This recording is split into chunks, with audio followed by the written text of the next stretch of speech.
Coming up this week on Centennial Sports Connected. The Centennial Colts soccer team take on the Algonquin Thunder in this weekend's doubleheader.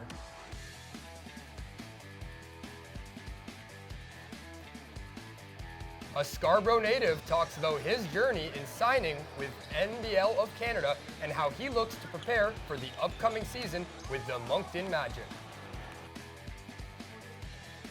If at first you don't succeed, then try that hit again. The Ryerson Rams host the Guelph Griffins as the volleyball season gets underway. All that and more coming up on Centennial Sports Connected. Hello and welcome. I'm Mushtaq Nizamdin. This is Mark Fisher. Welcome to Centennial Sports Connected. Mark, there's a lot going on in sports right now. Some leagues are wrapping up while others, are getting underway. What are you most excited for? Yeah, with the NBA season and the NHL season getting underway, it truly is, as you mentioned, and it's such an exciting time of the year. But for me personally, as a Toronto Maple Leafs fan, I am just so excited to see their season get underway tomorrow and who is going to be named the captain. Well, let's take things locally and have a look at the women's soccer game that happened this past weekend. The East leading Algonquin Thunder came to Scarborough to take on the 2-2 Centennial Colts. This was a bit of a scrappy game, but let's get into it. Early on, Algonquin all over the Colts, and in the 4th minute, they opened the scoring with a scrambling play in front of the net, and that right there is just sloppy defense. Yeah, I am not sure what the Colts goaltender was doing on that play, Mushtaq. That was Becky Less's 5th goal midway through this season. But in this counterattack in the 19th minute, an inspiring attack by Nayla Rowe, but the goalie is able to just reach out and keep the ball wide and out of the back of the net. That was a great run, a good hit, but can't beat the keeper there. Not long after, though, the Thunder find another goal on another messy play in the box. Becky Lessie scores her 2nd of the game on the rebound in the 21st minute. Heads up play, you know what, credit to her, she was on the ball and paying attention. But in the 39th minute, Mark, the Colts finally get on the board. And of course it is, Nayla Rowe, what a great hit across the body. 3 people plus the keeper. Can't beat that. Going into the second half.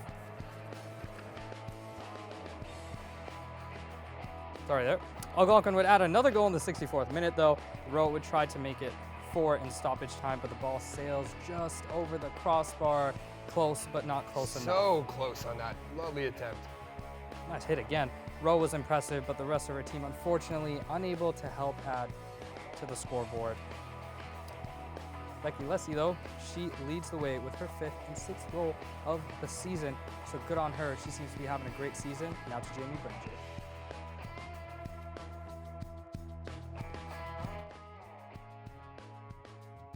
Coach, tough matchup today. Obviously, Algonquin is the #1 team in the OCAA so far.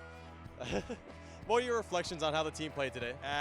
First of all, we talked before about how we've never beaten them in 13 years I've coached and probably 20 years beforehand. So I thought we did an excellent game against them. We knew that they were one of the better teams out there.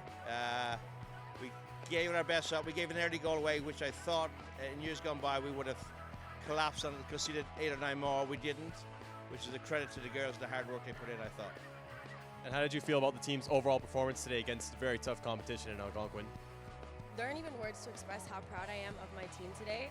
Not one person on the field stopped, gave up, put their head down.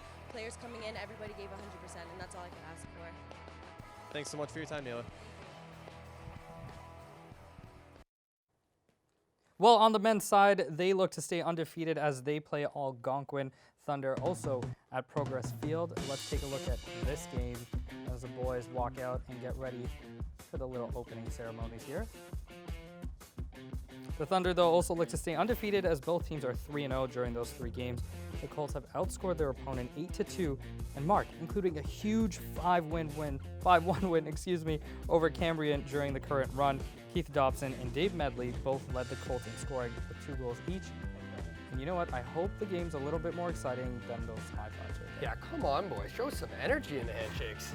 Well, let's get into these in the 24th minute of the first half when Chris Oatman kicks a laser shot right there towards the goalkeeper Chim Onyeka with a diving save to keep it 0-0. Look at that in slow-mo. Just incredible athleticism, honestly. On the next play, though, it's a Thunder corner, and striker Malik Belhaj taps the ball in to give the Thunder the lead. He leads the league with 8 goals.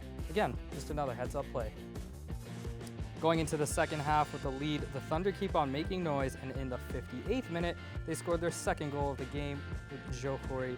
He is left unmarked in the box and easily makes it 2-0, kicking the ball into the open net. It's just too easy, Mushtaq. You can't allow that to happen. And in this play, the goalie goes up for the ball, crashes into his own defender, and they concede another goal. Tomorrow, they will play St. Lawrence at home before hosting first place against Durham next weekend.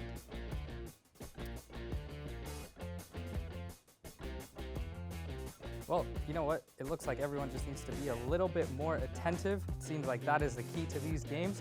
But Jamie Branjay breaks a little bit of the tactics down as he speaks to the head coach.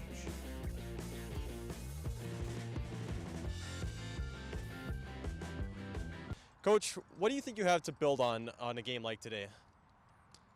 We're young, and you're going to make young mistakes. We made young mistakes. The first goal, I'll take responsibility for it because I didn't prep them. I prepped them for everything else, and every other set play, I didn't prep them for that one, and that's my fault. But the ball's got to come. The ball has to be cleared. It can't come through 4 guys at the back and then have somebody just sitting there and, oh, thank you, and put it in. Doesn't work that way, so you get punished for that stuff. Was there anything in today's game that you were impressed with or pleased with that you think was done particularly well? We stepped up well. For example, our left back, Mike, who went out early in the first half, was playing a great game. Playing a fantastic game, and he was playing out of position. He's normally a right back or a center back, and he played left back for us tonight. He was the best player on the park. Saw some good things in the midfield, and it was just I made some rotations that didn't really hurt us, which was good because there's not that much of a drop-off, but we now got to figure out how to score. On to the pros now, and with a playoff position already locked up for the Toronto FC, they head to Chicago on Sunday hoping to get a win, which would move them into 4th place, and that would earn them a home game in the first round of playoffs. Our MLS reporter Pierre Sands brings you the action from Sunday's game in the Windy City. Toronto FC were on the road on Sunday as they were in Illinois to face the Chicago Fire in need of 3 points as their race for the top 4 heated up with home field advantage in the first round of playoffs definitely up for grabs between them, DC and New York Red Bulls. Toronto FC had the first opportunity of the game in the 13th minute when Justin Morrow crossed the ball in to Josie Altidore, whose header was well saved by Kronberg. Josie Altidore did score on the rebound, but was deemed a foul for a push on Bastian Schweinsteiger. Chicago Fire had an opportunity in the 23rd minute when Manny Nikolic was played in through goal, but Quentin Westberg came up with a big save there. Nikolic just staying onside after receiving a nice pass. Omar Gonzalez put some pressure on him, but the Hungarian was unable to convert. And here it's a pretty nasty incident from across here. Nico Gaitan from Chicago collides with Quentin Westberg, who goes down very, very painfully, landing on his neck. You can see he's clearly frustrated with Gaitan's decision to compete for that ball.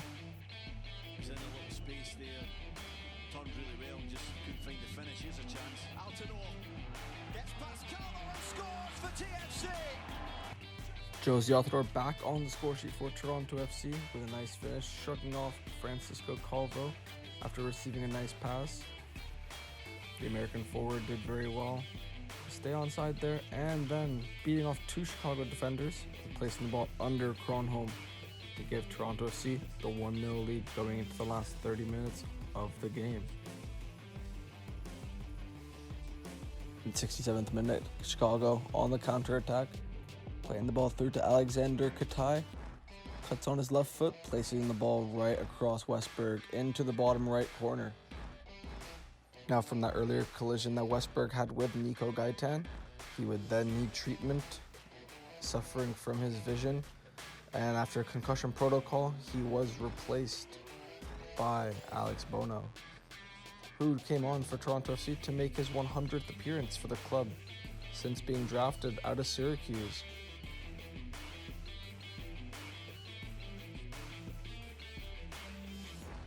Fabian Herbers would give Chicago Fire the lead in the 76th minute after a nice header from a corner kick.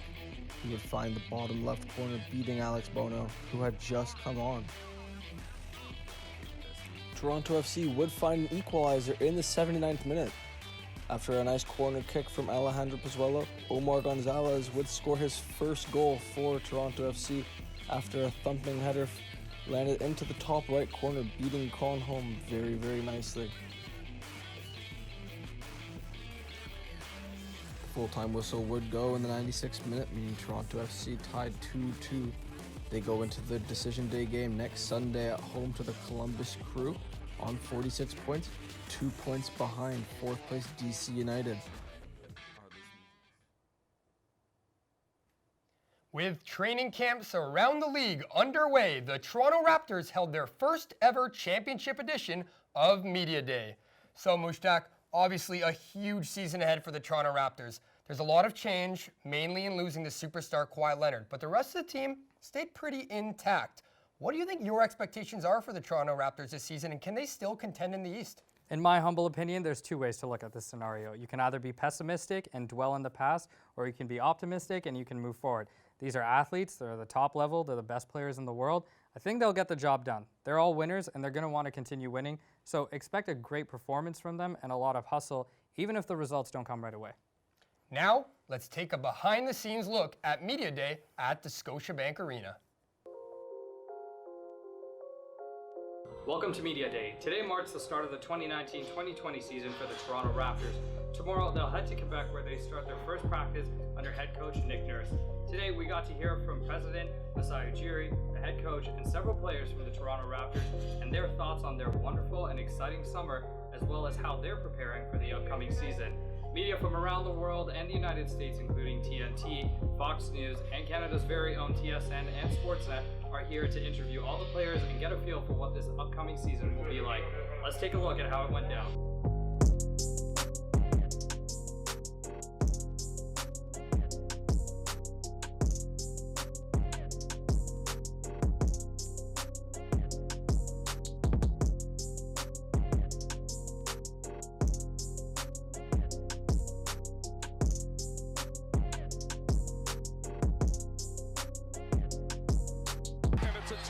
Toronto, Canada.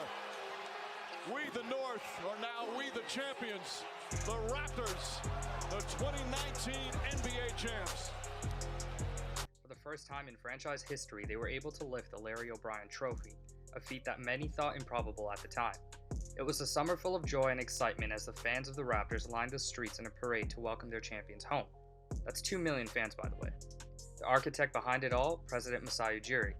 In the summer of 2018, Masai elected to send fan favorite DeMar DeRozan to the San Antonio Spurs for Kawhi Leonard on a 1-year contract. Weird, right? Not really, because it paid off. Fast forward a year though, the Raptors have no star player, but they're still looking to build on their success. Masai Ujiri had this to say when asked about the team's lack of star power. And our team moves on. We're excited about our young players. We're excited about our veteran players.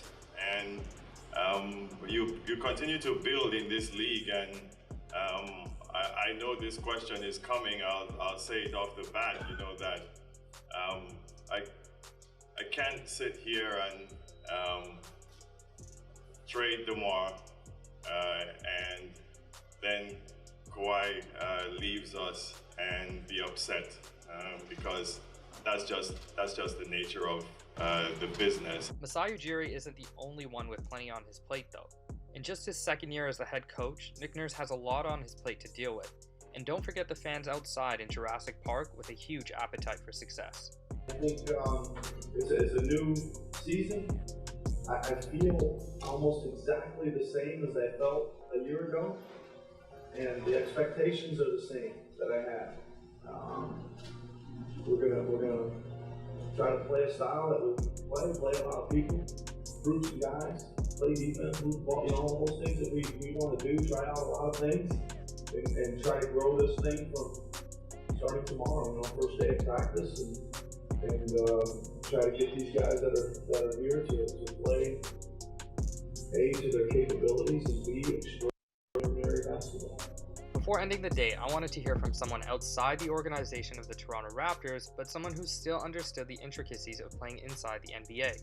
I spoke with former Raptor Alvin Williams on what to expect from Kyle Lowry and company. Alvin Williams, thank you so much for speaking with me. Of course, the Raptors come off the championship. Today's media day. This marks really the first day of the season. A lot of the talk is about Kawhi Leonard and how he left. You spoke to quite a few players, and I'm sure you've heard a lot of things. You know the knowledge. What's the feeling like in the locker room, amongst the coaching staff? Now that he's gone, you need to start a new chapter. It's positivity. I think it's the opportunity as well. Players they have the confidence naturally, right? And then being a champion, you have the confidence as well. But more importantly, you have a lot of players that may not have a big role last year. They have an opportunity to make an impact. They hear the naysayers, they see the articles, they see all the critics saying, this team has no chance. But now it's your opportunity to prove, get in the game, make an imprint, and I think everyone going forward is waiting for that opportunity I'm talking about. I heard you earlier speaking with Norman Powell. I know he's a guy that you kind of resonate with. He was drafted in the 40s. You were also drafted in the 40s. Both of you thought you were going to go a lot higher.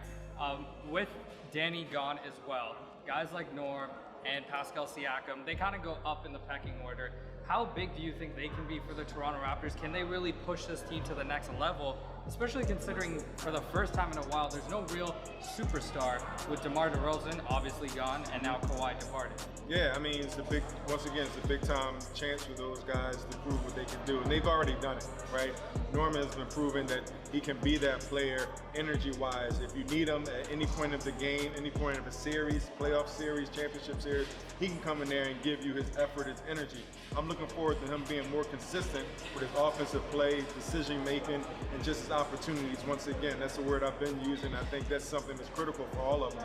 And as far as Pascal, he's showed exactly what he can become and what he's doing. And I think this is an opportunity for him to be that number one guy. But I think for the Raptors to be a successful team, it's going to have to be a collective effort, right? I think everyone's going to have to come in, do their part. They still have great veteran leadership. They still have great players. And they have young guys that can come in there and do their thing as well. So once again, those two guys in particular will have a big imprint on this team. Well, you have opportunity, you have the mentorship like you said, and it's about being a cohesive unit because this is a team game. Alvin, thank you so much for your time. Thank you.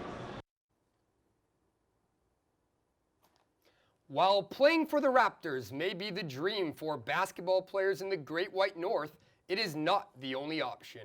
The National Basketball League of Canada is a landing ground for players looking for a place to play. Denzel Walker is one such player. He will be making his NBL debut with the defending champion Moncton Magic this season, and Centennial's Danica Russell caught up with him in Toronto. Denzel Walker first picked up a basketball in the 4th grade, and now he's on his way to the National Basketball League of Canada. The NBL is not the NBA. What were your feelings when obviously the end goal, the dream is obviously to play in the NBA. What is it like? You're not quite there, but you're still heading in the right direction. It's tough.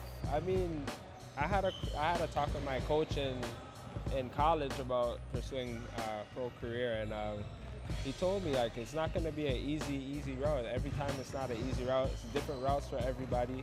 It's just a tough grind. It's all about being mentally prepared. And for me, not to give up and to keep pursuing what I want to do is just a stepping stone. Anything can happen. You just gotta play. You just gotta play, produce, and keep taking steps towards the goal.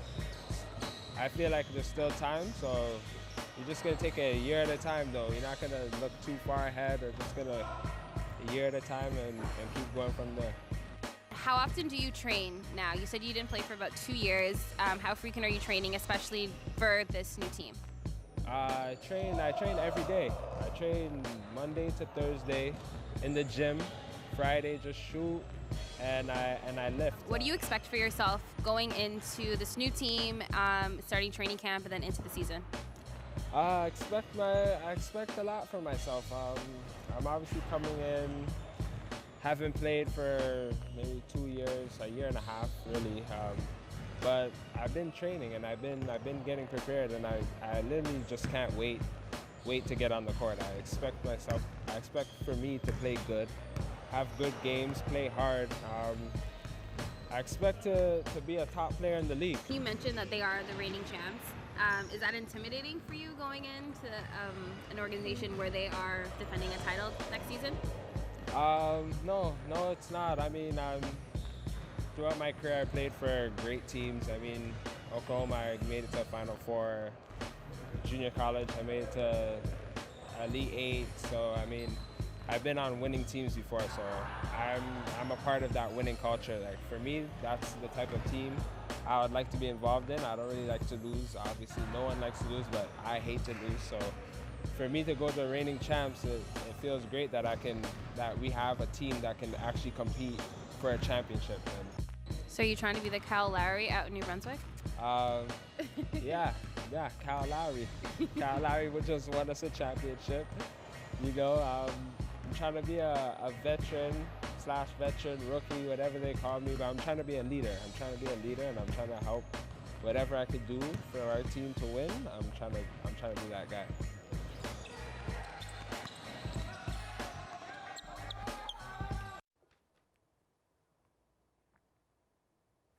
Walker isn't the only athlete looking to make a splash in the Maritimes in the coming weeks. Our very own Shannon Pakulis was all the way in Halifax to catch up with one of Nova Scotia's rising stars of the surfing circuit. I'm here with Aaron Leckie, a competitive surfer. Aaron, what got you into surfing? About 10 years ago, I was back in Japan and I was dating a surfer, and he took me out one day and I fell in love with it right away. That feeling of catching my first wave and being able to stand up, there's really nothing that compares to it. So I fell in love and I was hooked ever since then. Nice. And what do you do to prepare yourself for competitions? I really enjoy doing yoga before a competition. I find that it's really good for my spine, and also it builds up my core as well. So I typically do yoga anywhere from like 1 to 1.5 hours a day before competitions. What is the hardest part about surfing? Ooh, the hardest part? When you get to the beach and there's no waves. That's the hardest part. Yeah, that's tough. But you mean like when it comes to learning surfing? Yeah. Or learning to read the ocean. That took me a while, knowing where to be, when to catch a wave, how to position your board. Also paddling initially was tough for me. I didn't have enough upper body strength, so it took me a while to build that up, to be able to paddle, to catch a good wave. But once you learn those things, then it's all down wave from there. Nice. I like it. And why would you recommend surfing to people looking to take up a sport? Oh, it's the funnest thing you'll ever do, really. There's nothing like it. It's such a good workout, and there's nothing really compares to being outside in the water on a beautiful sunny day. It just makes you more calm. It builds up your upper body strength. It builds up your core, and it's just so much fun. And I think that's all there is to it, really. When it comes down to, if you love something and it's fun, you should definitely do it. Yeah. Well, thanks so much, Aaron. Aaron's going to take me out surfing now, teach me a few things. I don't know if I'll be able to stand up on the board, but we'll see. Back to you guys in the studio. From the ocean to the inland we go, and in particular, the volleyball court, where the Ryerson Rams took on the Guelph Griffins at the Mattamy Center in Toronto for some OUA preseason action. First set, Guelph leading 15-11 when Matthew Baxter brings down the hammer on the Ryerson blockers. Later, in the same set, Riley Anderson now on the serve. The Griffins are able to get underneath the ball, and Zarko Uberip gets a changeup by the Rams' blocking defense. Very next point, Uberip with the serve now. But check out the hustle on fourth-year computer science major Matt Baxter, number 18 there, tracking the ball down. Then with the monster block, Griffins would take the first set. Get this kid working on my computer ASAP. Second set action now. After a rally between the two sides, Xander Ketrazinski shows why he represents the Canada under-21 team. He gets blocked on the first try, but does not take no for an answer. Then, Ketrazinski shows his power with the blistering ace. Ryerson would go on to take the second set.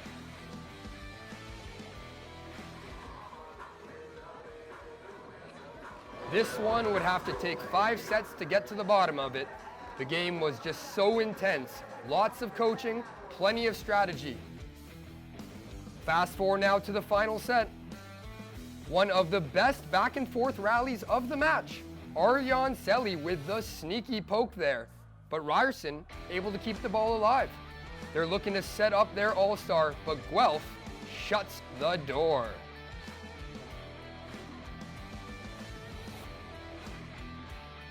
What a block there. Later in the 5th set now, coming off a Ketrazinski serve. Zarko is able to place the ball perfectly down the right sideline with a deft touch winner that completely stuns the Ryerson defense. Match point Ryerson now when freshman Jonathan Pickett puts the spike into the netting. Ryerson would take the preseason tilt 3-2. It's coming early. The story of the game was Xander Katrazinski, who had 25 kills for the Rams, as well as 6 blocks and an incredible 4 aces. Just a heck of a game for this 6'9" beast. And now for a new segment on the show, Tom versus the Pros, a series where Centennial's own Tom Stewart tries his best to compete with actual athletes. Tom headed to a different green pasture, but it wasn't so green on his side at all. Tom went to Lion's Head to face off against Stephen O'Connor, partaking in 4 mini competitions to answer the age-old question, can an amateur beat a pro at his sport? How's it going? My name's Tom Stewart, and I'm an average golfer. And like all average golfers on the planet, I wholeheartedly believe that if given the opportunity, I could best a pro at his old game. So I put my money where my mouth is, hired my buddy Steve O'Connor back there, professional golfer, challenged him in 4 competitions, a putting contest, a driving contest, a chipping contest, and the closest to the pin. Let's see what happens. Choose your fighter.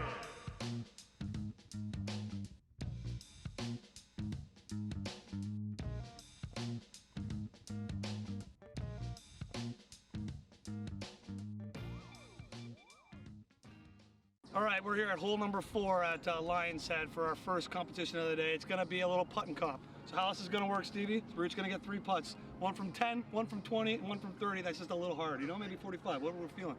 Whoever's closest, out of each one, gets a point, best 2 out of 3. Does that sound good? Sounds good to me. All right, buddy, let's get it started.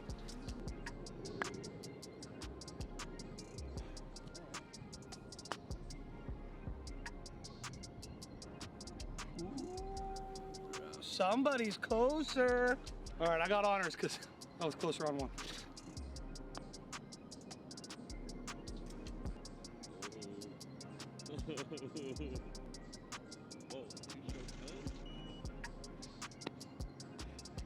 All right, so try to beat that one, Steve. All right.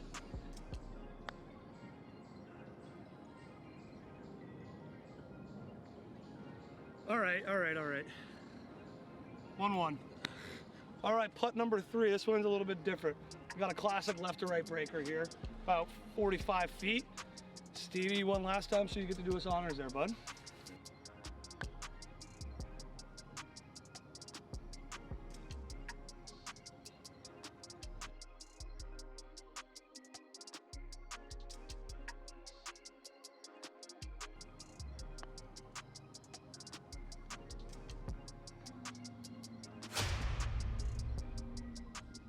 One nothing. Let's go. Okay, we got the big guys out. Matching sticks. There's no leg ups here, all right? We got the same driver, same conditions. We're just gonna get 2 balls to pipe it here on beautiful number 16 here at Lion's Head. Furthest out of the 2 wins. It's still close, Stevie. I'm up 1-0. How do you feel, bud? A little nervous. A little nervous. All right, a lot of time to make up here. All right, let's see it.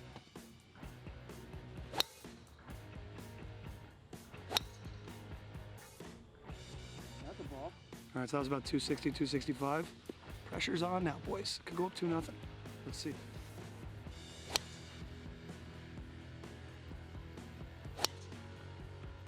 All right, I was pretty confident that 265 was going to do it. I guess I forgot I was playing a pro. As you can see, I think Stevie may have bested me in this one.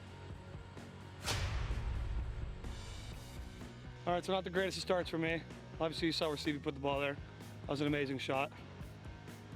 You know what average golfers do? Follow up average shots with even more average shots, and that's what I'm about to do here. I got this guy's number. There's no way he's beating me 2 more times. Everyone gets one. Spider-Man. Okay, competition number 3. This is called Closest to the Pin Chip-In Edition. We're about 45, 50 yards out. We each get 2 shots. That's all you get. You get 2, whichever one's closer wins. Sound good, buddy? Sounds good to me. All right, let's chip away.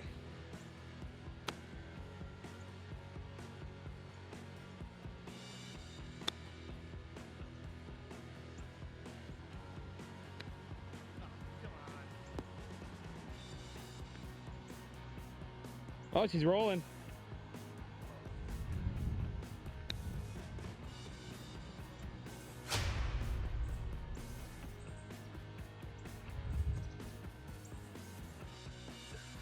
All right, competition 3. You're up with the driver, beating the putting. You're a closer chipper. There's 1 left to go, and that's closest to the pin on par 3s. And just so you know, buddy, throw darts out here. Let's see. All right, we're down to our 4th and final competition. For those of you keeping score at home, it's 2-1 for the pro right now. But like I told you from the beginning, I'm out here throwing darts. It's time for the closest to the pin, all right? 202 yards, you just saw it from the blues, for all the marbles. I'm gonna do this for all the average golfers out there. We're gonna beat this pro. We're gonna tie this thing up 2-2. I guess we wouldn't beat you, it'd be a tie. We're gonna tie this pro, and that's the way it's gonna be, all right? All right, let's see it.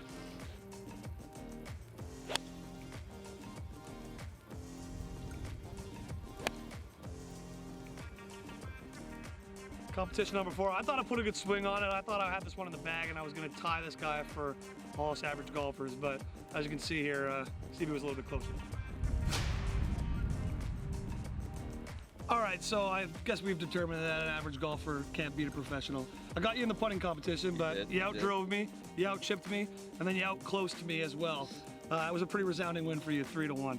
But I'm gonna hold that putting over you for the rest of my life, buddy. I know you will. I may not be an average, I may be an average golfer, but obviously an above average professional level putter. So that's something going for me there.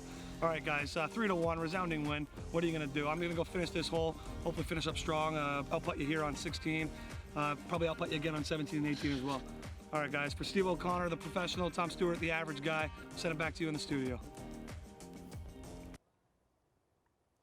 Well, Mushtaq, it's just an incredibly exciting time of year right now for sports. And that was a really, really interesting segment by our very own Tom Stewart there. And I'm impressed. I mean, I don't know if the pro was taking it easy on him or if Tom's just got a little more skill than your average Joe, but that was some impressive stuff on the putting greens there. What do you think? Well, I'm pretty sure I could knock you off the green and into the rough, but I mean, maybe we'll try that out this weekend. Like you said, though, I'm super excited for all the sports that's going to happen, namely the Toronto Raptors and also some Toronto Maple Leaf stuff. And some of the biggest news in the city, the captain has yet to be named. It should be happening here in the next 24 hours or so. So, Mushtaq, your pick. You're on the spot here. Who's going to be the Toronto Maple Leafs captain for this upcoming season? I think I'm going to have to go with Mitch Marner. I think Mitch Marner's going to be my bet. Mitch Marner, a little out of the box there. The speedy winger, but I like it. Well, Centennial Colts soccer was an incredibly exciting time. The pros versus Joes, TFC. I'm just so excited for the rest of the year. Well, I think it's going to be great. There's a lot of potential in this Centennial team. That's all we have for tonight. I'm Mushtaq. This is Mark. Thank you so much for watching. Thank you.